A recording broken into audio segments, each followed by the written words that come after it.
Good afternoon. দেখো ওয়েদারটা কি সুন্দর, আকাশটা এত সুন্দর লাগছে। সেই ছোটবেলায় ড্রয়িং এ এরকম ভাবে আকাশ রং করতাম না, ঠিক সেই রকম একটা পেজা পেজা তুলো এরকম ব্যাপারটা লাগছে। কি জানি তোমাদের এরকম মনে হয় কিনা, আমার তো মানে মাঝে মাঝে আকাশ দেখলে এরকম মনে হয়। যাকে এর মধ্যেই আবার একটু রোদও উঠছে, আবার কখনো মেঘলা আকাশ। রান্নাঘরে চলে এসেছি অগত্যা তোমাদের সঙ্গে একটা রান্না শেয়ার করতে। অনেক রকমের আলুর দম খেয়েছো তোমরা। আজকে যে আলুর দমটা করবো সেটা হচ্ছে একটা ইউনিক আলুর দম। আমি জানি না তোমরা খেয়েছো কিনা, হচ্ছে আচারি আলুর দম। এই আলুর দমটা মানে ট্রেনে যখন আমরা ট্রাভেল করি কোনো জায়গায় যাওয়ার জন্য, তখন ওই মোটামুটি 1.5 দিন 2 দিন মতো এটাকে নিয়ে ট্রাভেল করতে পারবো। এইরকম একটা আলুর দম করছি, আর খেতে দুর্দান্ত। ছোট ছোট বেবি পটেটো নিয়ে নিয়েছি, বেবি নয়, বেবির থেকে একটু সবেমাত্র কৈশোরে যাচ্ছে আর কি, ওই রকম একটা পটেটো সাইজের মানে আলু নিয়ে নিয়েছি। কিছু মশলা নিয়েছি, যে মশলাগুলো তোমাদের একদম খুব ভালো করে মনে রাখতে হবে, না হলে কিন্তু গন্ডগোল।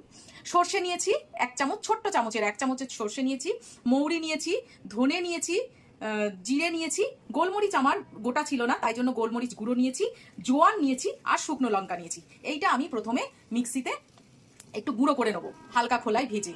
আর এই আলুটাকে প্রথমে এই তেল দিয়েছি কড়াইতে, আলুটাকে একটু ভাজতে দিয়ে দেবো। প্রথমে আলুটাকে ভাজতে দিয়ে দিই, তাহলে এই পাশে আলু হবে, আর অন্য একটা কড়াইতে আমি যদি শুকনো খোলায় ওগুলো মশলাগুলো ভেজে নিই তাহলে তাড়াতাড়ি হয়ে যাবে।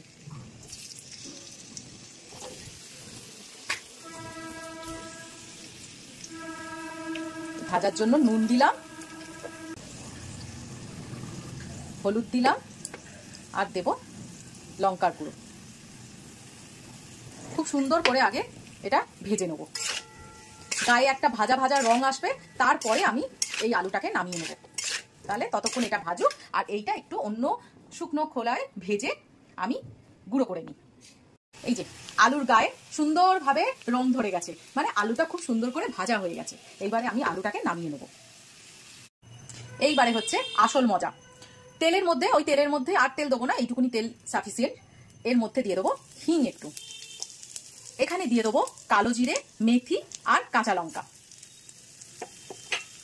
এটা একটু ভাজা ভাজা হবে। আমার না হিঙের গন্ধটা দারুণ লাগে, তোমাদের কেমন লাগে কে জানে, আমার হিঙের গন্ধ খুব ভালো লাগে। এইবারে দিয়ে দেবো পেঁয়াজ কুচি আর আদা কুচি। যেহেতু আমার আলুর পরিমাণটা খুব বেশি নয়, তাই জন্য একটা মাঝারি সাইজেরই পেঁয়াজ নিয়েছি আমি। এটা একটু ভালো করে ভেজে নেবো। পেঁয়াজটা আমার সুন্দর করে ভাজা হয়ে গেছে, এর মধ্যে আমি আবার এই আলুগুলোকে দিয়ে দেবো। এবার আলু সমেত পেঁয়াজটাকে একটু ভালো করে নেড়ে নেবো। এইখানে একটা জিনিস দেখাই, এই যে শুকনো খোলায় যে মশলাটা ভেজেছিলাম, সেই মশলাটা এইরকম ভাবে গুঁড়ো করে নিয়েছি, কিন্তু আমি একেবারে ডাস্ট করিনি, একটু দানা দানা ভাব থাকবে। আর এই মশলাটা যা যা নিয়েছি না, এর মধ্যে থেকে এই আচারি একটা গন্ধ আসছে। এই মশলাটাই হচ্ছে মেন ইনগ্রিডিয়েন্টস। এবার এর মধ্যে দিয়ে দেবো কাশ্মীরি লঙ্কার গুঁড়ো কালারটার জন্য,